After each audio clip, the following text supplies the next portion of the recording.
Hello students, welcome back. So today we are going to start another topic, that is Mendel's law of inheritance. As we have done in our previous lecture, that what is inheritance? Transfer of character from parents to the offspring. Okay, so some laws given by the Mendels on the basis of different types of crosses. Monohybrid cross and dihybrid cross. What is monohybrid cross? When we are taking or when we are considering only one character or one trait at a time, this is known as monohybrid cross. And another one is a dihybrid cross, in which we are studying the two characters or two traits at a time, or we are talking about the inheritance. Okay, so the law which is given by the Mendel in the monohybrid cross is the law of dominance as well as law of segregation. Both are based on this monohybrid cross. Example, what we can take plant height, we can take pod color, pod shape, or the another different characters. Here in case of dihybrid cross, what we are taking? We are taking the two character. For example, the round as well as the another one is wrinkled. How we are denoting the round yellow as well as wrinkled green. So here what we are taking, the round as well as small with the help of this another character. So same thing in case of monohybrid cross, what we are taking, the capital T and small t. Okay, so capital T as well as small t, which is denoting what? These are denoting the plant height, the tall as well as dwarf. But here the another character which we are assuming here is the Y as well as Y. Okay, so which is denoting the color. Now here we are having two types of laws, law of dominance and law of segregation. In case of dihybrid cross, another law that is known as independent assortment. So one by one we will discuss about these types of laws. So in today's session we will take the law of dominance as well as law of segregation. So let's start with the first one. So now we will start with the law of dominance. As we have studied that this law of dominance as well as the law of segregation based on the monohybrid cross, that in this study we are going to study one trait at a time. So here whenever we are talking about the law of dominance, it means that one of the factor is more powerful than the another one. So that same thing it is written here, the characters are controlled by the discrete units. It means that any character, it may be plant height, it can be pod color, it can be pod shape, whatever the characters are there, they are controlled by the discrete unit and the different units, and we have set this discrete unit as a factor. And nowadays we are using the term G. So whatever the character in our body also, for example our hair color, our height, all these are what? These are the characters. Fine. And all the characters, they are having different traits. Height can be tall and height can be dwarf. Likewise, hair color can be black, it can be brown. Okay, so here, so all these characters are controlled by this G, and these factors occurs in pairs. Whenever you will see any character showing, for example here, if you will take the plant height, so how we are denoting? We are denoting with the two L's, or we can say pair of L's. Okay, if it is a tall, or sometimes we are taking dwarf. So how we are taking? We are taking these factors in a pair. So same thing it is written here. Another point about the law of dominance is that, which is very important, when the two alternate form of trait or characters are present in an organism. So what does it mean? If here we are talking about the same character or same alleles. For example, we have taken capital T and capital T, small t and small t. So both are showing a same character, but when there will be two alternate forms. Example, if you will take capital T and small t. So what it is denoting? It is denoting the alternate forms of particular trait. And what is the trait? Trait is the tall and dwarf. So it is assuming that this factor, when this type of situation is present, so what will happen? Only one factor, okay, this is the one factor and this is the another factor. So only one factor, that is dominant, expresses itself in the F1 generation, while the other factor, that is recessive, remains hidden. So what is the meaning of this line?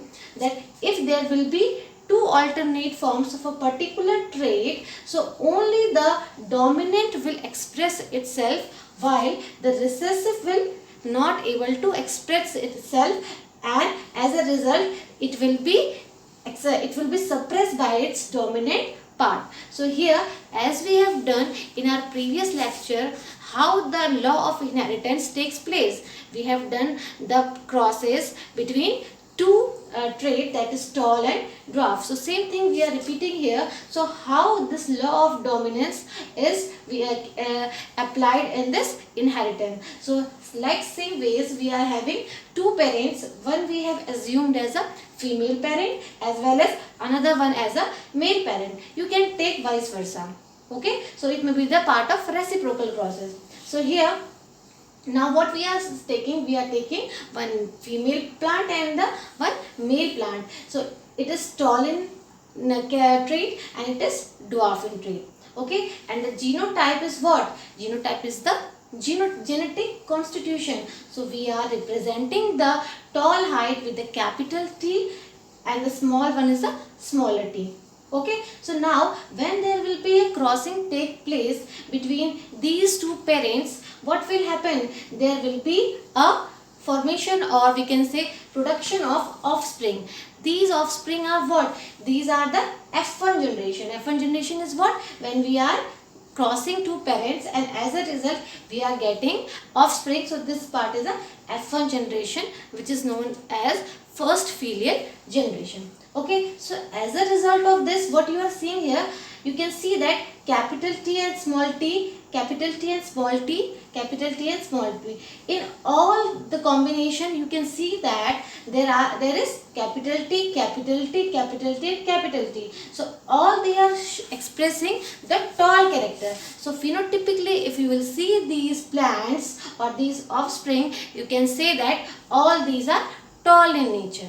Okay, this is the first thing. Now why this happens? Why we are phenotypically they are seeing like a tall plant? It is due to the capital T, because it is a dominant one. What it is doing? It is suppressing the character of this dwarf one, which is shown in the F2 generation. But in F1 generation, you can see that the dominant part is suppressing the recessive part. So this law is known as law of dominance, which means that one is dominating upon the another one.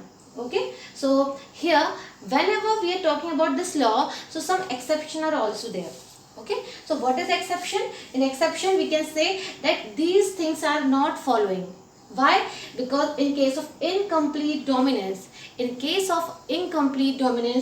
will find out that how there will be no dominancy of any one factor. In place of that, what will happen? There will be formation of between the character, or we can say the F1 which we are getting, they will be the intermediate of both the parents. Okay, in case of incomplete dominance. So we will study all these things in detail in the next lecture. So here another one is codominance.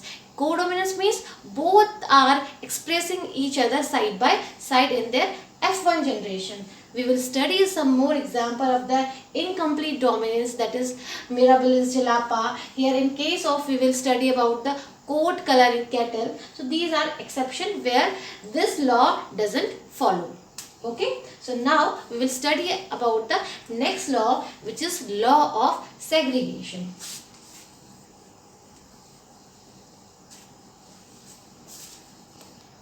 Now the another one is law of segregation. Okay, so in law of segregation, the word segregation means to separate. When the alleles are present together or in form of pair, what will happen? They will separate to each other.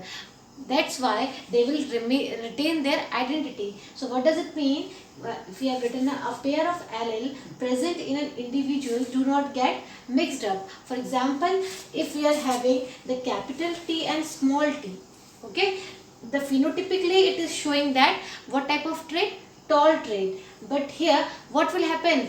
If there will be law of segregation, so this will not mix up with each other. As before the Mendel's, it was assumed that if there will be any character in the offspring, it is a fusion or it is a blending of male as well as female character.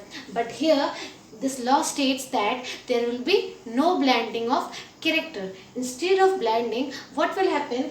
These two type of allele, or we can say this factor, will get segregate to each other. When they will segregate or separate to each other, so it will retain their identity in the subsequent generation. So here we will study how it will retain. Another point, they get segregate from each other at the time of gametogenesis. This point is very important. What is gametogenesis? Gamete formation. As we have done in the reproduction chapter, that how the gametes formation takes place.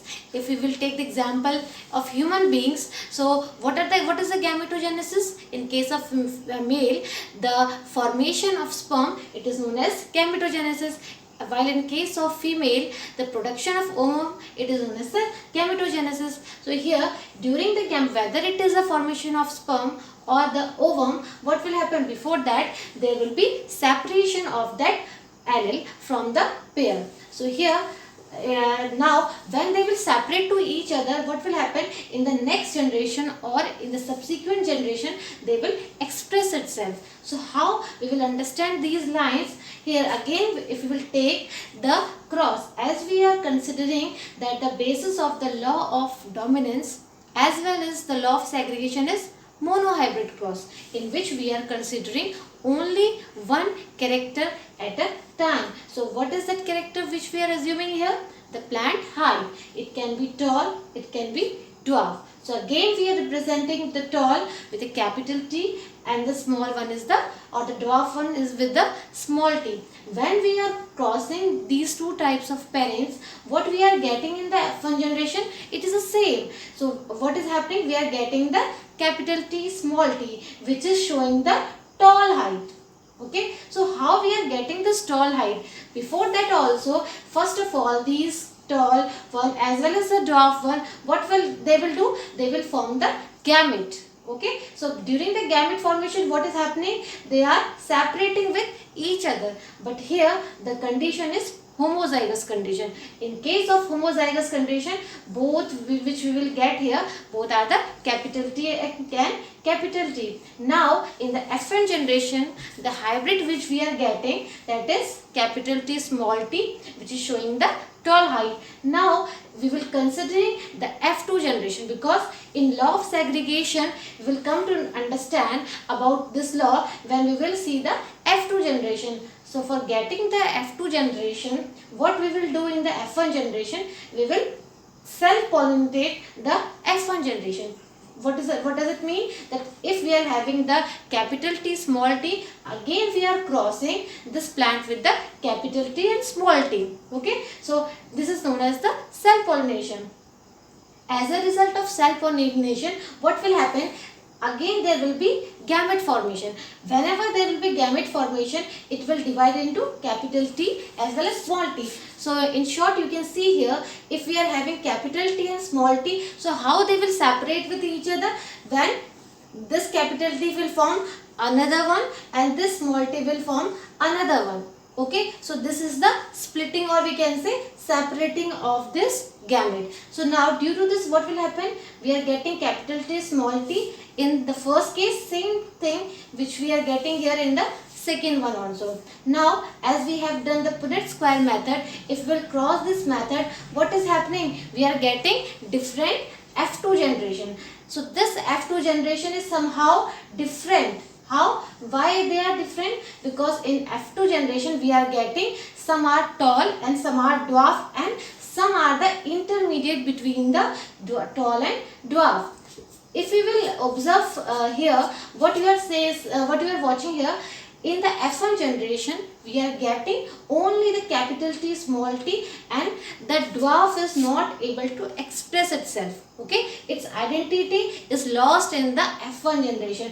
The lost identity will be again resumed in the F2 generation. So we know that the trait is there, or we can say gene is present in this F1 generation of dwarf, but they are not able to express. So this expression of this dwarf character will be shown in the F2 generation, and this ratio is somehow different. What will be the ratio here? The phenotypic as well as genotypic ratio will be different. Phenotypically you can see that we are having 3 tall plant, okay, and 1 dwarf plant.